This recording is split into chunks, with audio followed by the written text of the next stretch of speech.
All right, so thank you very much for coming tonight. My name is Sarah Meyer. I have been a beekeeper since 2014, but also an avid gardener. Um, I have probably some disclaimers to make where my hobby of beekeeping has become a job at this point. I am a contract beekeeper. And I focus a lot of my time and effort towards my contracting location. So I'm the beekeeper for Wegmans Organic Farm, where I manage about 30 hives.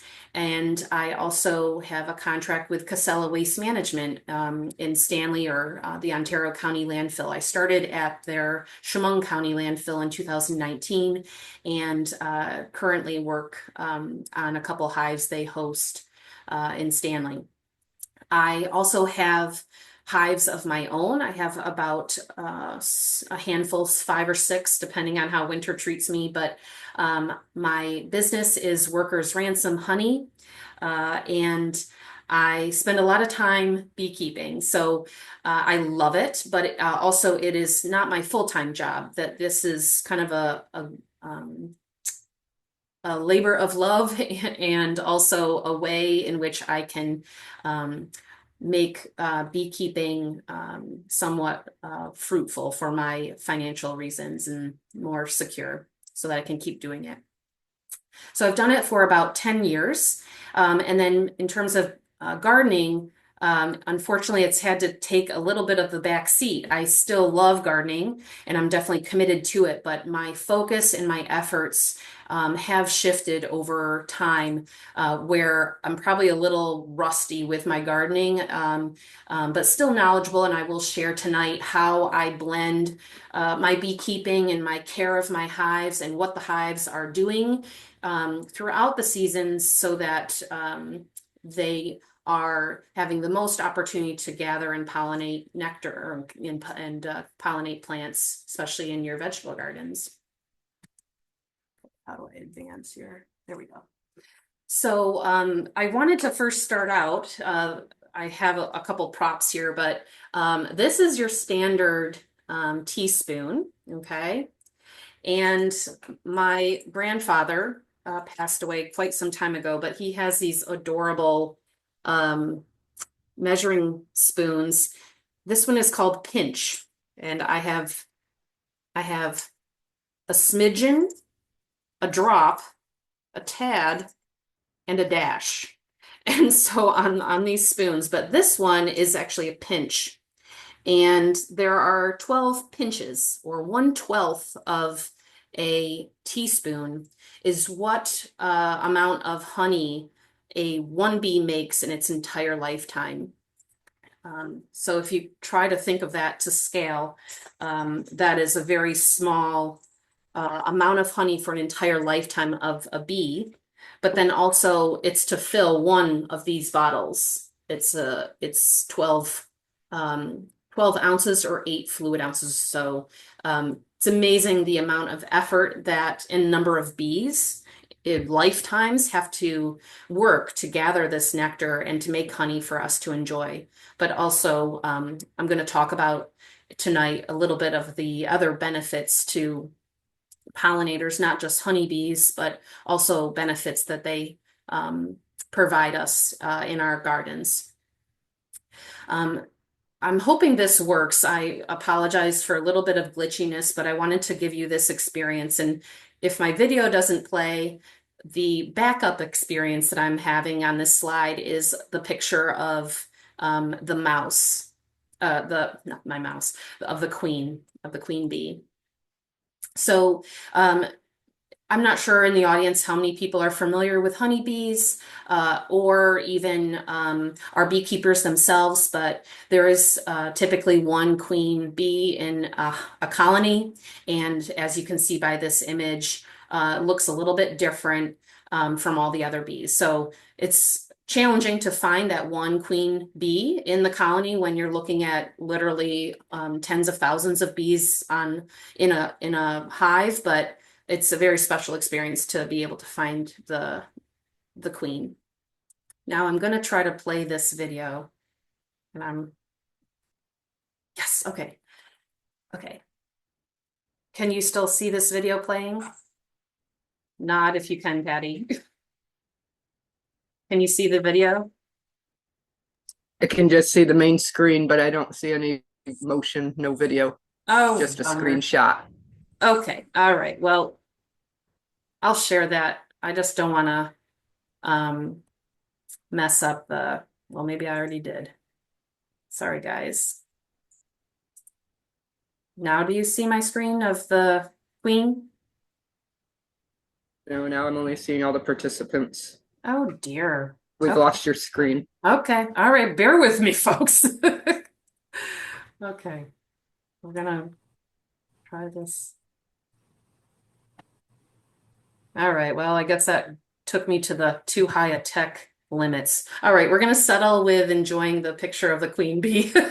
And I'll Sounds good. again, Yeah, I'll have to share that video another time. I was hoping it would be a little bit more functional. Sorry about that, guys. Okay, so um, tonight I'm going to talk a little bit about pollinators, a little bit beyond just the honeybee, although I am a little bit biased and I do love honeybees. I'm going to talk more broadly about pollinators and give you a little bit more insight as to the types of pollinators you might find in your garden throughout the season, the benefits of those pollinators, and then I'm going to take you through what's happening in parallel of what's going on in the hive of honeybees and what a beekeeper is working on alongside what a gardener is doing. And these are all things I'm trying to do all at once as both a beekeeper and a gardener. And then at the end, I'm going to wrap it up with some images of my garden and some of the things that I grow for pollinators and for my hives.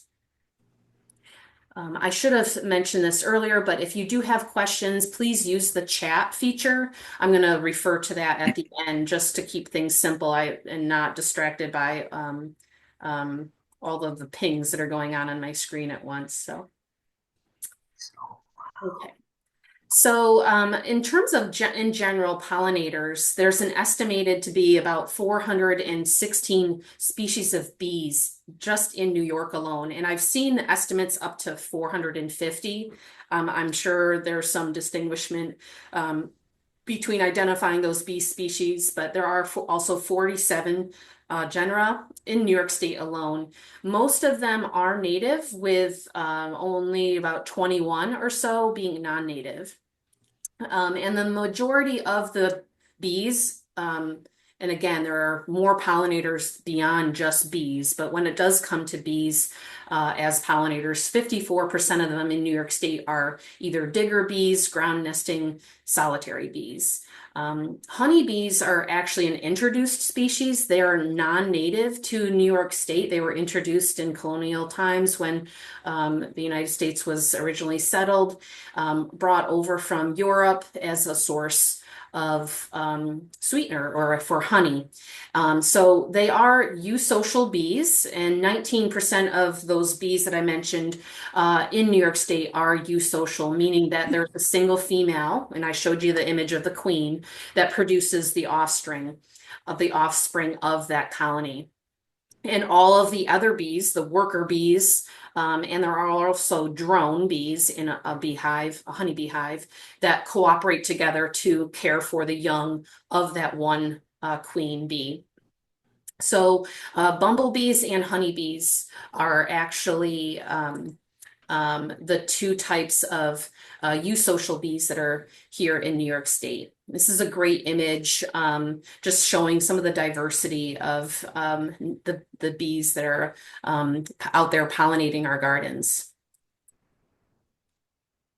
And then I wanted to show this in terms of the activities in which you might be able to spot or engage or interact or just acknowledge the value and the presence of pollinators in your garden.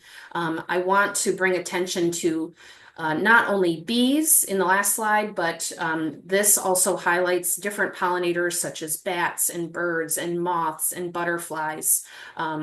Ants. There are definitely a multitude of pollinators that would benefit your garden by attracting them to it by growing diverse plants and different floral varieties.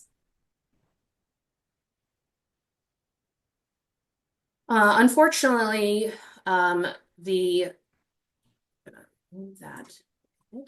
Unfortunately, it's not easy being a pollinator.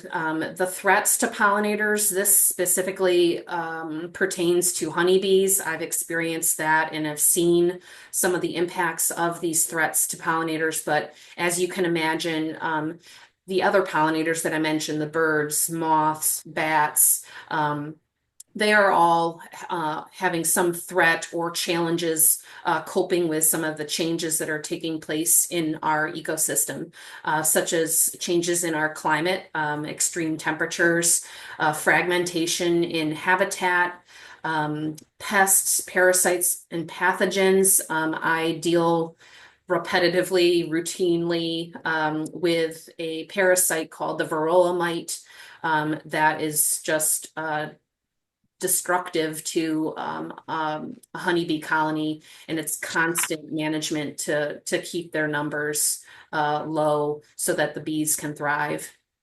I have experienced my hives being poisoned by pesticide exposure, such as agrochemicals like insecticides, fungicides, and herbicides. And then also there is just in general a threat to pollinators through poor management of managed hives like the honeybee. But there are also managed hives for bumblebees as well. And I know there are other efforts gardeners can make to attract honeybees to their properties, like the mason bees. And I suppose if those tactics are mismanaged, it's also a way in which we could lose or cause some threat to those pollinators as well. But of course, there are benefits to pollinators, and this is where, as gardeners, we are doing our best to make it as easy and accessible as possible so that those bees, honeybees especially, that are gathering that 1/12 of honey through their lifetime, if they have access and readable, easy effort for foraging and pollination, we can reap some of those benefits. At the most basic level, the function of transferring pollen between male and female parts of the flower ultimately end up with a pollinated fruit or vegetable oftentimes, and that is ultimately aiding in the production of food. Oftentimes it's said 1/3 of our plate is made possible by pollinators being able to successfully pollinate a flower and or cross pollinate. There's also wind pollination, but bringing food to our plate is a huge benefit of pollinators. But there's also fiber, oils, medicines, and other products that they help produce. They're an essential part of our habitat and our ecosystem, and that there are wild and managed pollinators that are native and non-native. So I'm trying to also instill that I know that the campaign of Save the Bees is common, but I really think as a beekeeper, even the bumper sticker should read Save the Pollinators. It's really well beyond the non-native introduced honeybee species that I'm talking about, ensuring pollination to our gardens for their survival and thriving populations. And they could ultimately improve the quality and quantity of produce from your garden. So even on a personal level, your gardening experience might be more fruitful or have more of a bounty due to pollinators. So these efforts are beneficial personally to you too. So I have a list here of what is pollinating your plate. This is not an all-inclusive list, but I tried to kind of show the scale and the diversity of what goes on to between pollinators and their ability to make food available to us. So the list here is trying to also emphasize the more flower diversity that you have in your garden will allow for more abundance in your garden as well when it comes to flowers, but also vegetables and fruits. So squash, pumpkins, and melons are pollinated by squash bees and carpenter bees. Um, Blueberries, blackberries, and raspberries, you'll often find bumblebees, sweat bees, mining bees, digger bees, and mason bees working those flowers. Almonds, which are not grown around here, but are definitely a huge dependence on honeybees for pollination, as well as bumblebees and mason bees. Um, Tomatoes definitely are uh, utilized by or visited by bumblebees, sweat bees, and carpenter bees. And then just as an example of thyme, just about every bee out there is visiting your thyme plant. So it's amazing to know that it's far more than the honeybees that are getting the credit for again the pollination of our gardens. The upcoming slides I broke down by season. I mentioned I was going to talk about the seasonal changes and activities that take place in the garden, but also in the hive. So if you are interested in beekeeping, I'm happy to elaborate more on some of these activities because as amateur or those that are less familiar with beekeeping, some of the terms I'll use may be less familiar, and I won't spend all the time tonight explaining necessarily the details of my activities as a beekeeper, but I am trying to align what the beekeeper's doing, what the flowers are doing, and what the bees are doing. So the bees, the bloom, and the beekeeper through the season. So in late winter, early spring, there are some warm days, even probably in February, but I'm thinking more early spring, March and April. There are going to be some warm days. I've bolded the trees that are in bloom at this time of year, but also the bees are visiting skunk cabbage and witch hazel, maybe some early dandelion, snowdrops, and Siberian squill. And I've got those pictured here. The Siberian squill is unique because it actually has a blue pollen. So I know when they're in bloom because I can see the bees bringing in blue pollen when they're working the Siberian squill. And then in December, January, February, in terms of what the beekeeper and the gardeners are doing is, and this is this time of year right now, is I'm feeding my hives. The bees themselves are in cluster, which is pictured to the right. They are in a ball, trying to stay warm with the queen at the center, keeping her minimally at 65 degrees. But if there were to be brood, which they are, raising brood probably in February or so, it needs to be about 95 degrees. They generate that heat through the winter months by shaking their bodies and consuming the honey that is in the hive as carbohydrate or energy. So the beekeeper is maintaining the entrance, keeping that clear. I'm not really getting into the hive too much. Opening it like this is definitely not something I would do this time of year, especially tonight.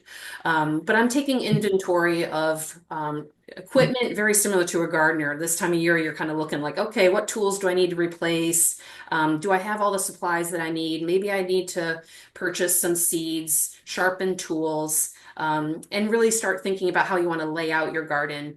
I always consider adding more garden space, and then I try to convince myself, no, no, no, because that's more effort to manage all of that growing area. But certainly, this is the time of year to have the hope for the spring and do a lot of that garden planning, as well as the planning that the beekeeper is doing for ordering replacement bees for the spring.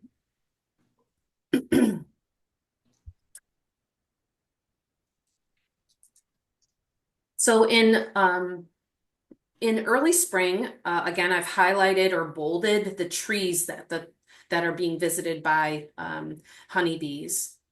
But there are also early blooming plants that are available to the pollinators as well. I've listed them here. Some of them may be a little bit more wild, but also others that you can plant. I put in crocus in my garden. I have a pear tree that blooms in early spring. I planted wild strawberry around the base of my hive at my property. So certainly these are things beyond trees that you can integrate into your garden, although not for food source necessarily, but for the sake of attracting pollinators and offering them an abundance of diverse flowers to pollinate.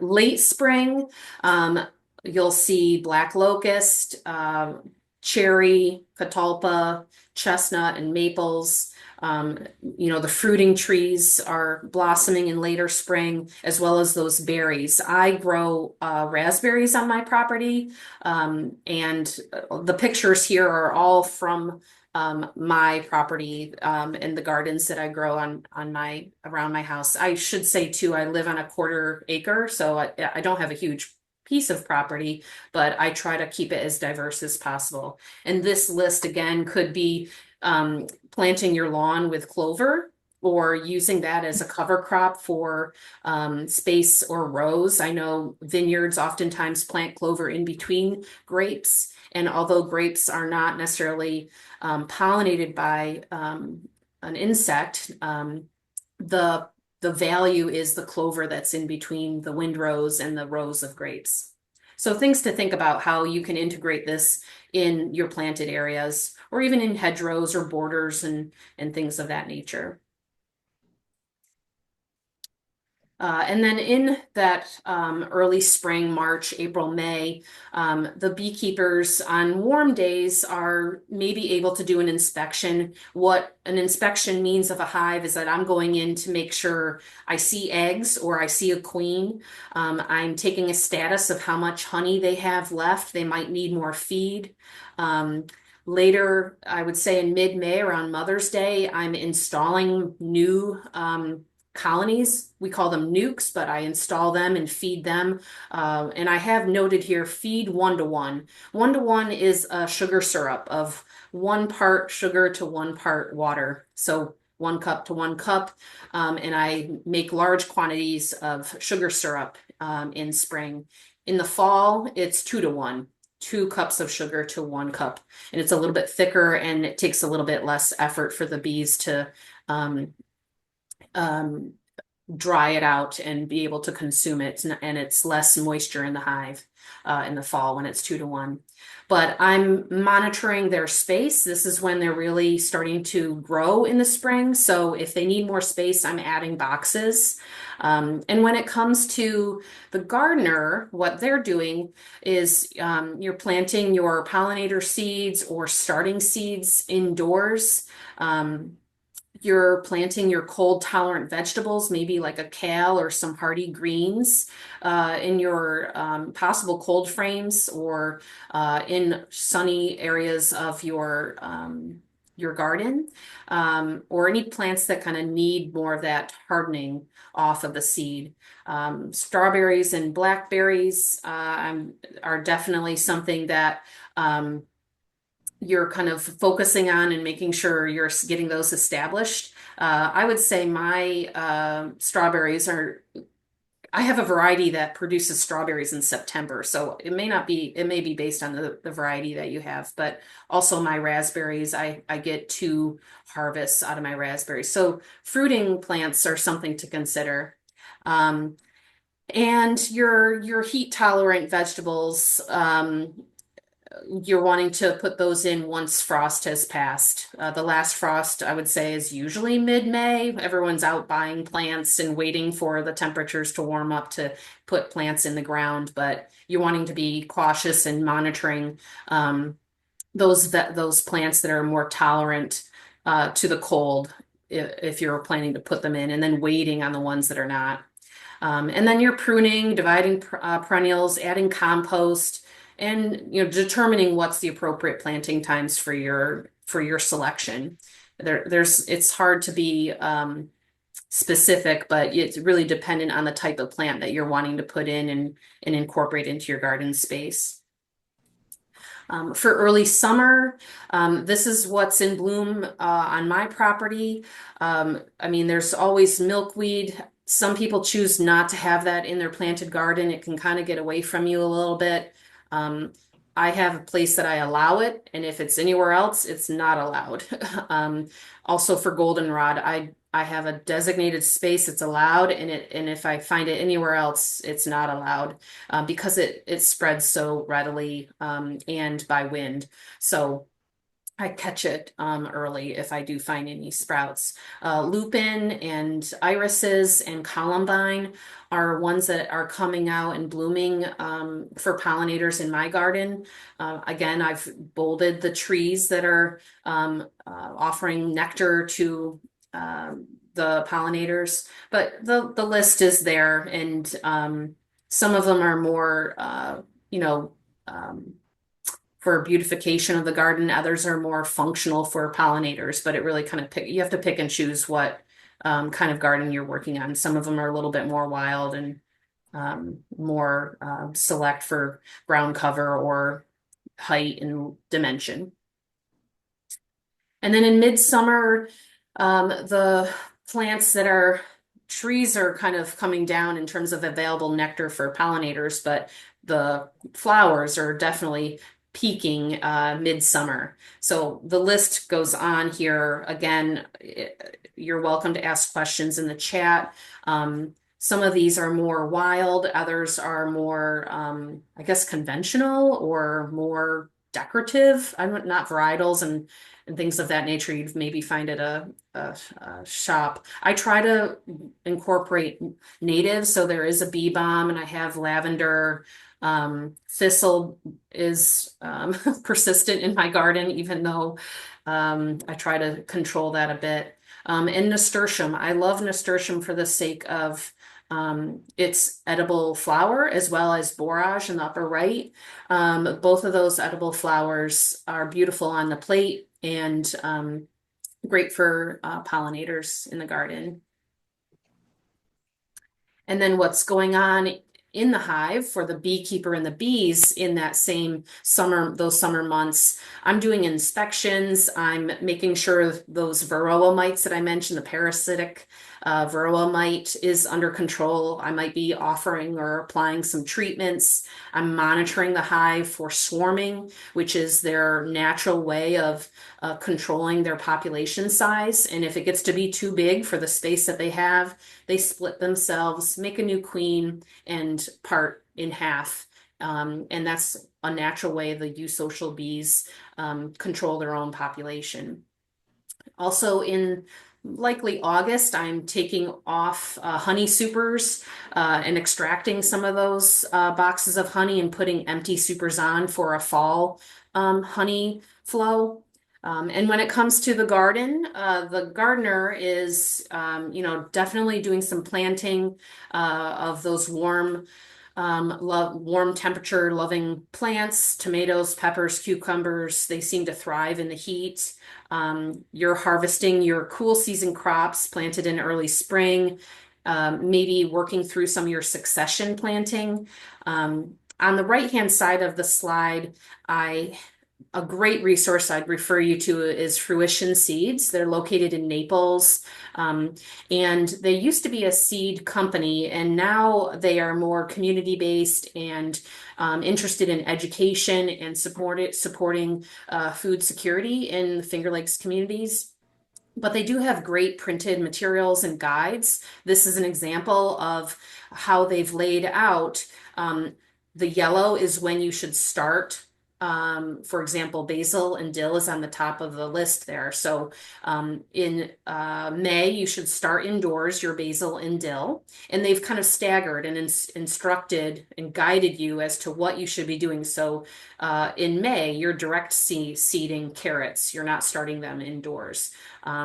In April, you're planting your kale and chard. So it's a great guide for anyone that's planning your edible garden, but also planning those successions, replanting something shortly after you've planted the first batch so that you're kind of leapfrogging harvest and planting for a consistent supply of that food. Greens are a great way to think about succession planting.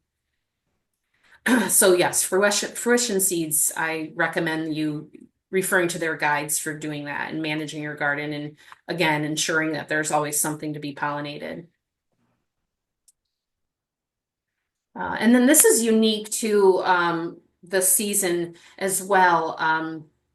Honeydew honey doesn't get talked about that much, so that's why I thought I'd bring it up. As gardeners, you may be familiar with aphids, and they tend to pierce soft tissue of leafy plants. There's also other insects, pests, or those that just habitate in trees. But they penetrate the plant material in a way that the tree or leaf um, sweats or secretes their liquid innards, their phloem, from the insides of the plant. And um, especially when there's a dearth, which is a time period in which you've got hot temperatures or heavy rains, and there's no nectar or pollen really available readily to pollinators. It's called a dearth. And during that dearth, it's oftentimes like, say, July.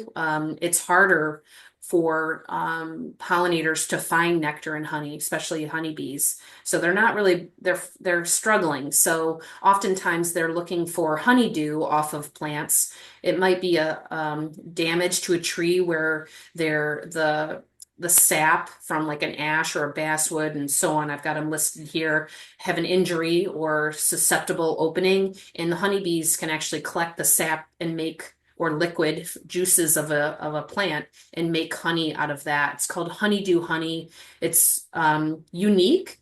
And again, it's typically foraged from the forest in late summer during the dearth. And I know I've seen it for sale online, but it's not something I've ever tried to varietal like gather, I guess, by my boxes or bottle, but it's definitely something if you're interested. It has health benefits and it's antiseptic, and it's got a lot of the said to have more health benefits than honey does even. So something to look into. I thought it was interesting. And then after that summer passes, that got us through August and the July dearth. But in the fall, you're seeing a lot more. This is kind of like the last chance workout for honeybees to be pollinating plants. So if you do have the goldenrods and the asters and the dandelions are kind of like the big plants, varietals that are attracting pollinators, but certainly some of your mints and flowers. I've pictured here, and I labeled the ones I never remember the name, but these are, again, plants that are in bloom where my hives are. Some are a little bit more wild and somewhat invasive. I would not encourage planting Japanese knotweed, but certainly it makes a beautiful honey. That's the picture to the lower right of those honey. The bees are actually, it makes like a red honey, which is really unique. And if you are shopping for varietal honey, a Japanese knotweed honey is, although an invasive plant, it makes a beautiful honey. Very tasty. And then what's happening in those fall months, I'm taking off some of the honey that has been brought in through the summer, and I'm putting on boxes, preparing for the honey flow through fall. If I'm not doing that, I'm feeding and preparing for winter, as is the gardener. Planting bulbs and having them get ready underground for spring, transplanting the hardy perennials, planting again any of your greens, maybe like kale that is hardy or thrives in cooler temperatures, and preparing to overwinter some of your plants. I drag in some of my pots into my garage, but certainly monitor that first frost date, which is usually in October, and it changes. So it's something to pay attention to, especially if you have outdoor plants or any vegetables that are less hardy to the cold. So that's through the season. I hope that made sense to you in terms of what's going on with bees and the pollinators, and also what you're working on in your garden, what you might be able to incorporate, or at least be aware of what's on your property or what's in bloom in the area. There are some simple practices you can do throughout the growing season specifically to help support pollinators beyond honeybees. I've instituted the no mow or light mow zones. So there are areas even on my quarter acre that I either alternate so that I always keep some of my clover lawn available for pollinators. I'll like one week mow the front and the other week, alternating week, mow the back. But you can work in strips or certain areas or create a completely no mow zone, which is more of a wildflower garden. Um, Pruning trees in the fall and diversifying your bloom time in terms of what you do put into your garden. Planting in clusters or groupings help the pollinators identify good sources of nectar and pollen.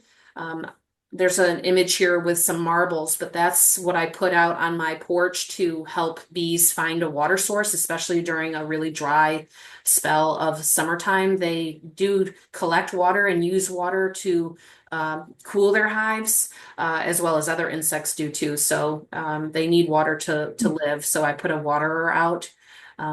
I choose to keep my lawn chemical free as well as my garden, and I'm not always the quickest to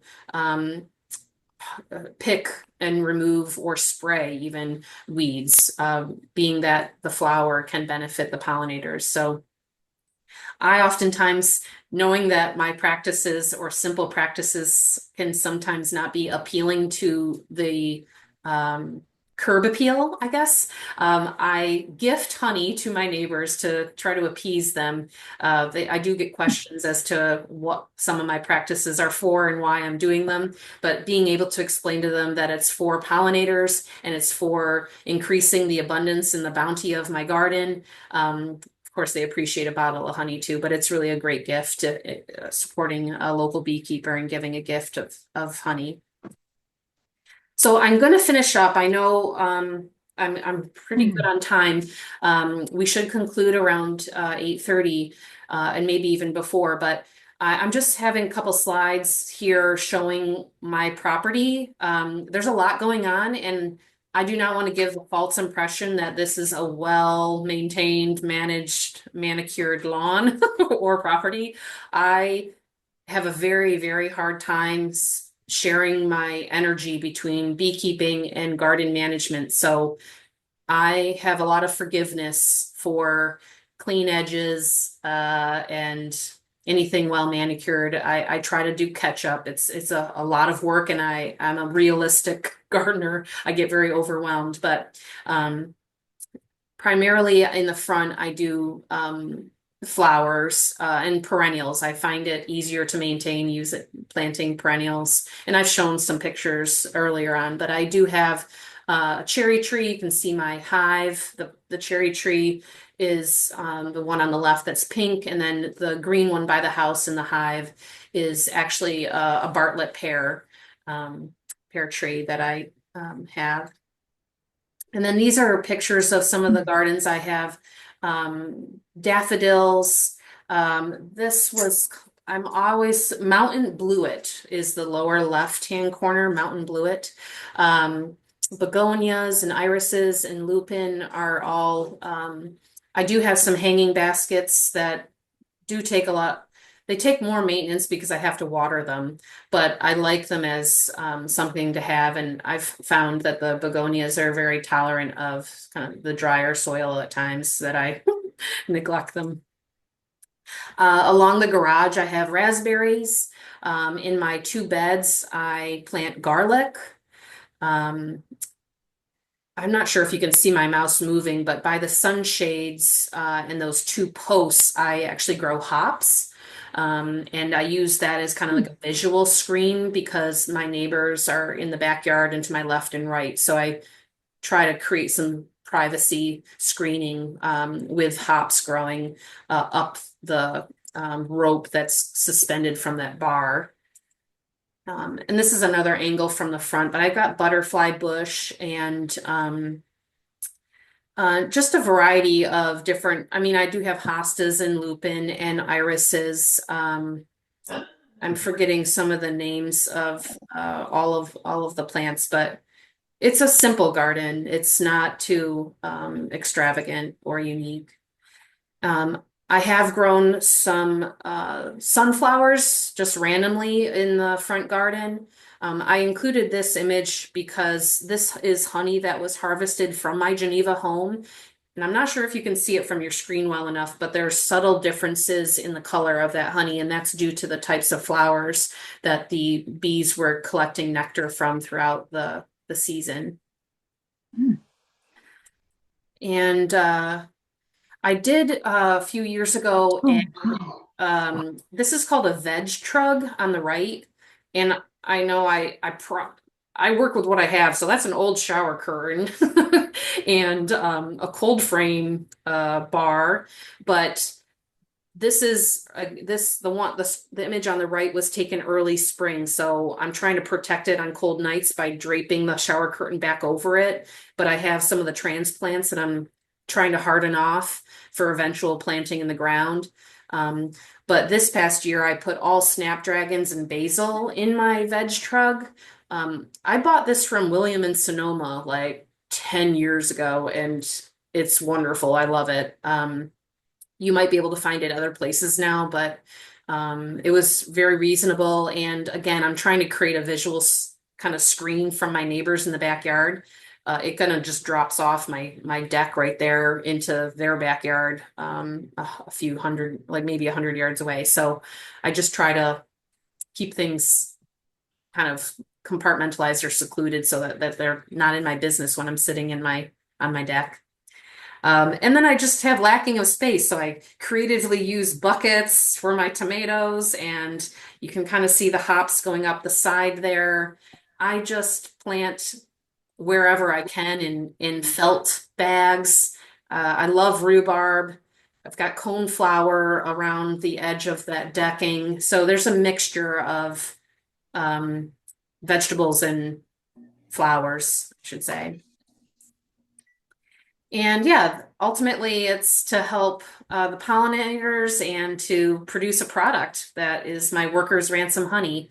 Um, as I mentioned, I've been beekeeping for 10 years in Geneva, where I live and where I have one of my hives, typically, has been really fruitful. And I think it's because my neighbors and the surrounding area, bees forage within 2 to 3 miles of their hive.